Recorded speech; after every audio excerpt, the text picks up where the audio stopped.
Hey guys, and welcome to my second updated dev server video, so to say.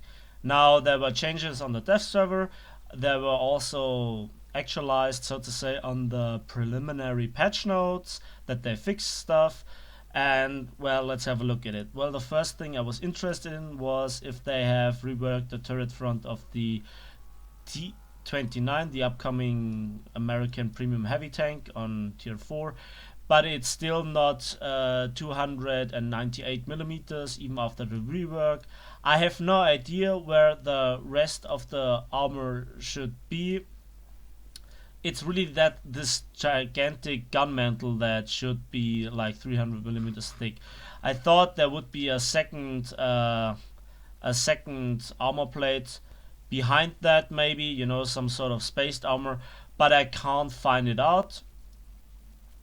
I had really no idea where I could find the remaining 95 millimeters or so. This is just the backside of the armor plate. It seems like we have a gigantic hole, so AAA 88s, everything will go through, and if it does have an explosive filling, it also will go off, killing the tank in one shot.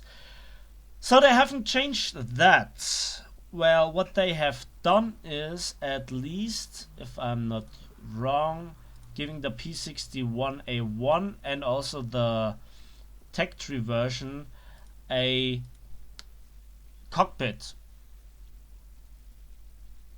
Let's test it out in a test flight just to see if there is a cockpit. Yes, there is. It even opens. Nicely modeled, I have to say.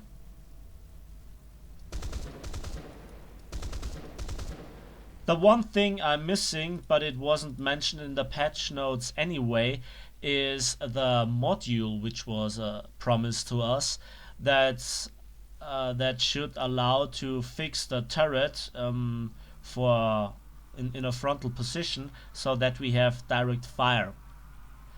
But I think, as you can see, oh, I'm blind. There it is. It also isn't there in the Tech Tree version.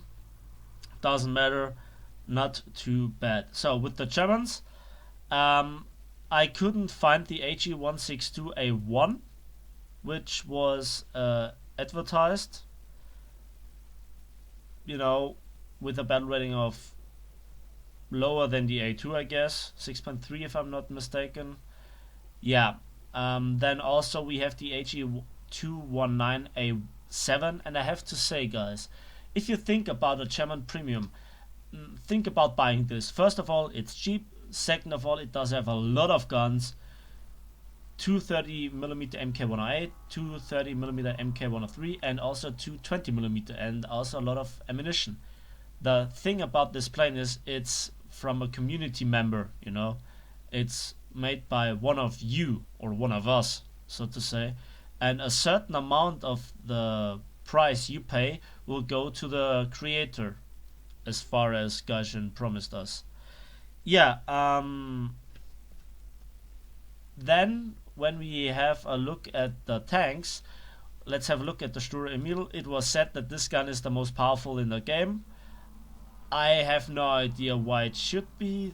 The explosive filling is, as far as I can say, the same as on a normal 128mm. Yes, it's very powerful, but it's not the most powerful.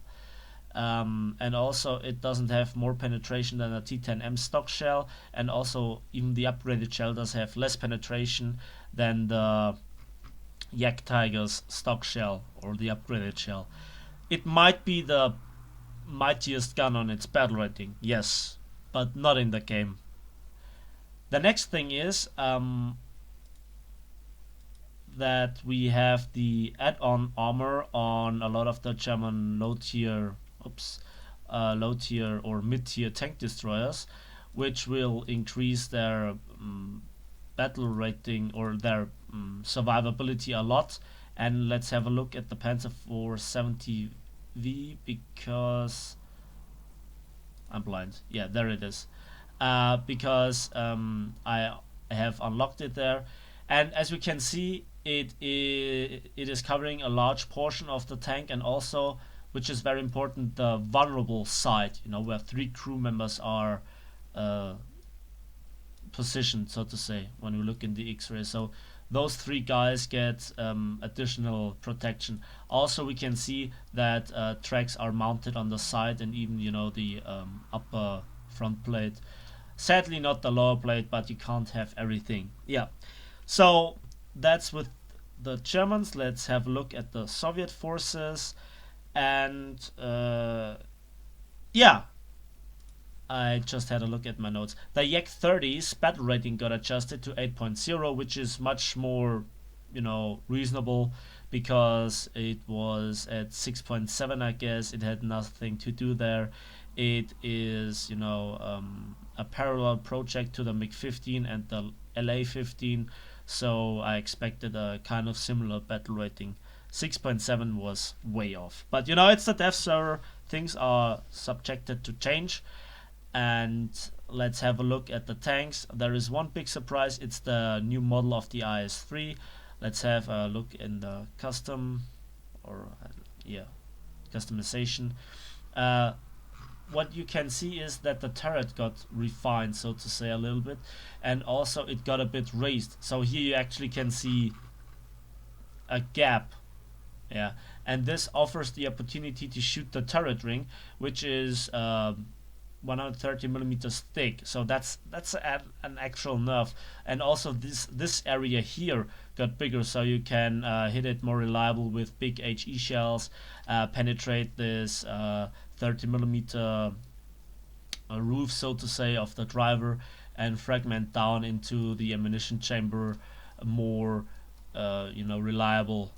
You can do this with the M103's 120 millimeter gun, and also with the German 128 millimeter, or with other Soviet 122 millimeter guns, or bigger howitzers like the KV-2, if you're fail platooning in arcade, whatever. So then we have a nice change, or a sort of a mistake, and I'm not sure where the mistake is. If it is on the dev block or if it is in the game, but it seems to be a slight mistake on the dev block. Let's talk about the Halifax B Mark IIIA, and it is said in the dev block that it features 9 7.7 guns in 3 locations, but when we have a look at the stat card, it says that one of the turrets, so to say, which is in fact the rear gunner turret, is a quadruple 50 cal, so 12.7 M2 Browning machine guns. And if I'm not wrong, also the battle rating got raised, but I'm not quite sure. At least now it is at 4.0, but still, that's a low battle rating for a 4-engine bomber with such a good defensive armament. Let's have a look in the preview.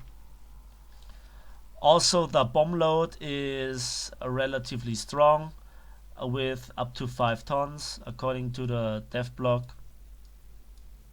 Yeah, we can see not a lot of armor, but this 50 cal.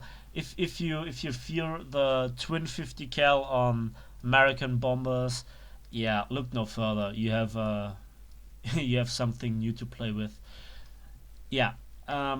Then I guess there is one last change to the Japanese plane, the N1K1JA, and it is that when we have a look at this model, it features 4 20mm guns. In the previous dev server, we had an ammunition loadout of 4,000 rounds of 20mm cannons, but I had a look at the X-ray and I saw these drums and they couldn't hold 1,000 rounds each.